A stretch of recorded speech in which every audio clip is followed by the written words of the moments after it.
दोस्तों आज की इस वीडियो में हम लोग समांतर श्रेणी का यनवा पद ज्ञात करना सीखेंगे। यनवा पद मतलब ऐसे ही आपको सवाल दे देगा, यानी ऐसे ही आपको समांतर श्रेणी दे देगा और आपसे कहेगा कि इस समांतर श्रेणी का 10वां पद ज्ञात कीजिए, या फिर ऐसे ही समांतर श्रेणी देगा और कहेगा 100वां पद ज्ञात कीजिए, 112वां पद ज्ञात कीजिए। ठीक है, तो यहाँ पे मैं उसी को बताने जा रहा हूँ कि किस तरीके से ऐसे सवालों को हल किया जाता है। तो आपको ये वीडियो पूरा ध्यान से समझना है। ठीक है, क्यों समझना है? क्योंकि इस तरह के जितने भी सवाल होते हैं उसको आप लोग जो मैं विधि बताने जा रहा हूँ बिल्कुल उसी विधि से हल करेंगे तो सारा सवाल हल हो जाएगा। ठीक है, तो इस तरह के सवालों में देखिए ऐसे ही दिया रहता है, यानी कि एपी दे देगा, यानी कि ये समांतर श्रेणी है। पहले इसमें बोल दिया गया है कि ये समांतर श्रेणी है और इसका 10वां पद ज्ञात कीजिए। तो शुरू में 2 या 3 पद ऐसे ही दिया रहता है और कह देगा कि इसका 10वां पद ज्ञात कीजिए, 20वां पद ज्ञात कीजिए, कुछ भी बोल दे। तो चलिए हम इसको हल करना समझते हैं। तो सबसे पहले हम लोग क्या करेंगे, देखिए, तो सबसे पहले इस समांतर श्रेणी का पहला पद लिखते हैं। तो पहला पद को लिखने के लिए हम लोग इसको ए से दर्शाते हैं पहला पद को। तो पहला पद हो जाएगा ए बराबर 2। देखिए, पद जब भी शब्द प्रयोग हो तो पद का मतलब संख्या होता है। ठीक है, यानी कि इस समांतर श्रेणी का 10वां पद पूछा है ना, इसका मतलब इस समांतर श्रेणी का 10वां संख्या पूछा है। यानी कि इसी समांतर श्रेणी को आगे बढ़ाते जाएं तो 10वां संख्या कौन सा होगा वही हमसे पूछा गया है। तो सबसे पहले हम लोग लिखेंगे a बराबर 2। ये पहली संख्या है, यानी कि प्रथम पद है। ठीक है, तो a बराबर 2 हो गया। अब हम लोग d का मान निकाल लेते हैं। तो देखिए d का मान क्या होता है, ये सर्वांतर होता है। ठीक है, तो d का मान निकालने के लिए हम लोग शुरू के 2 अंक ले लेते हैं, 2 संख्या, फिर अगली संख्या में से पिछली संख्या को घटाते हैं। तो अगली संख्या 7 है, पिछली संख्या 2 है, तो 7 में से 2 घटा कितना आ गया, 5 आ गया। तो d बराबर कितना आ गया, 5, यानी सर्वांतर 5 आ गया। तो आप यहाँ पे गलती ये नहीं करेंगे, मतलब बहुत लोग 2 में से 7 घटा देते हैं, ऐसा नहीं करना है। आपको हमेशा अगली संख्या में से पिछली संख्या घटाना है। ठीक है, तो देखिए 7 में से 2 घटाया तो 5 आ गया। अब इसके बाद आपको यन का मान लिखना है। तो यन बराबर क्या हो जाएगा, जो पूछा रहता है वही हो जाता है यन का मान। यन बराबर 10 हो जाएगा। अगर यहीं पे पूछा रहता कि 20वां पद ज्ञात कीजिए तो यन बराबर 20 हो जाता। ठीक है, 15वां पद ज्ञात कीजिए तो यन बराबर 15 हो जाता।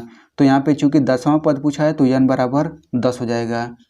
ठीक है, तो शुरू में सबसे पहले आपको प्रथम पद लिख लेना है, सर्वांतर लिख लेना है, फिर n का मान लिख लेना है। अब हम लोग आते हैं फार्मूले पर। तो देखिए ये फार्मूला होता है। फार्मूला क्या होता है, an बराबर a plus n-1 into D.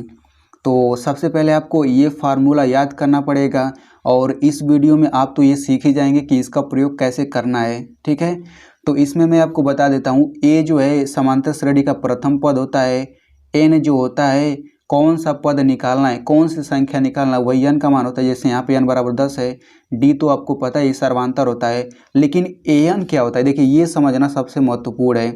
तो an को हम लोग कहते हैं यनवा पद। ठीक है, an को हम लोग कहते हैं यनवा पद। इसमें थोड़ा सा आप और अच्छे से समझ लीजिए, इधर मैं समझा देता हूँ आपको। देखिए यनवा पद, an मतलब यनवा पद होता है, तो यन के जगह हम बारी बारी से संख्या रख सकते हैं। तो जैसे यन बराबर अगर हम 1 रखेंगे तो ये हो जाएगा a1। ठीक है, तो a1 का मतलब होता है कि प्रथम पद या फिर पहली संख्या। तो आप लोग कहेंगे कि पहली संख्या को तो a से दर्शाया जाता है, a से दिखाया जाता है। तो देखिए पहली वाली संख्या को a1 से भी दिखाया जाता है, a से भी दिखाया जाता है, दोनों ही सही है। वैसे ही n बराबर 2 रख दें तो a2 हो जाएगा, यानी कि दूसरी वाली संख्या को a2 से दर्शाते हैं। यानी कि इस समांतर श्रेणी में देखा जाए तो a1 बराबर क्या हो जाएगा, 2 हो जाएगा, a2 बराबर 7 हो जाएगा। अगर a3 देखें तो a3 बराबर 12 हो जाएगा। ठीक है, यानी कि नीचे आप लोग देख सकते हैं कि नीचे वाला अंक बदलता है केवल, और a का a वैसे ही रहता है। ठीक है, आई होप आपको इतना समझ आ गया होगा। तो बस इसी फार्मूले में n बराबर 10 रख दीजिए।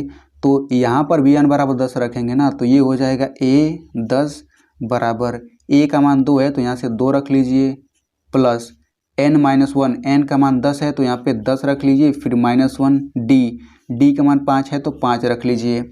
ठीक है, यहाँ पे आप लोग कंफ्यूज मत होइएगा। देखिए बहुत लोग सोचेंगे कि यहाँ पे ए बराबर आपने 2 रखा, लेकिन इस ए की जगह आपने 2 नहीं रखा। तो देखिए मैं आपको बता देता हूँ। तो यहाँ पे मैं ए की जगह 2 रख दूँ तो क्या होगा, गलत हो जाएगा। क्यों गलत होगा, देखिए ये जब भी आता है एक ही साथ आता है। ये एन जो है ना, ये एक ही साथ आता है हमेशा। केवल एन का मान बदलता है, इसमें ए का मान नहीं बदलता। मतलब ए की जगह हम कोई अंक नहीं रख सकते हैं, क्योंकि इसका मतलब ही होता है यनवा पद, यनवा संख्या। जैसे a1 बराबर हो गया पहली वाली संख्या, a2 बराबर हो गई दूसरी वाली संख्या। ये बस दर्शाने का तरीका है। इस a की जगह कोई मान नहीं रखते हम लोग। जैसे a बराबर मैंने 2 अगर रख दिया तो ये कुछ इस तरीके से हो जाएगा ना, 2 1 फिर 2 का 2 फिर 2 3। तो ये इसका कोई मतलब है कुछ नहीं। ऐसा कुछ भी क्या होता है, कुछ भी नहीं होता है ऐसे। ठीक है, तो ये बस दर्शाने का तरीका है। तो देखिए A10 मतलब ये 10वां पद हो गया, 10वां संख्या। जैसे यहाँ पे दूसरी संख्या था A2 था तो A1 था तो पहली संख्या था, और A3 था तो तीसरी संख्या दर्शाने का तरीका था। वैसे ही A10 आ गया, यानी कि 10वां संख्या आएगा। तो इसी को हल कर लेते हैं। तो ये हो जाएगा 2 प्लस 10 में से 1 घटा 9। अब चूंकि 9 कोष्टक में आएगा ना इस तरह से, और ये हो गया 5। तो 2 प्लस, अब इन दोनों के बीच कोई चिन्ह नहीं, मतलब गुणा का चिन्ह है। ठीक है, जब बीच में कोई चिन्ह नहीं रहता तो गुणा रहता है। तो 9 गुणा 5, 9 पचे 45 हो गया, और 45 में 2 जोड़ेंगे कितना हो जाएगा, ये हो जाएगा 47। यानी कि A10 का मान 47 हो गया। अभी ये आंसर नहीं आया है, अभी आपको इसके नीचे आपको ये लिखना पड़ेगा अच्छे से। अतः दी हुई AP का 10वां पद 47 है। आपको ये लास्ट में लिखना पड़ेगा। अब जा करके ये पूरी तरह से सवाल हल हो गया है। तो दोस्तों इस वीडियो को एक लाइक कर दीजिए और अपने दोस्त के साथ ज़रूर शेयर करिएगा, ताकि वो भी अच्छे से इसे समझ सकें।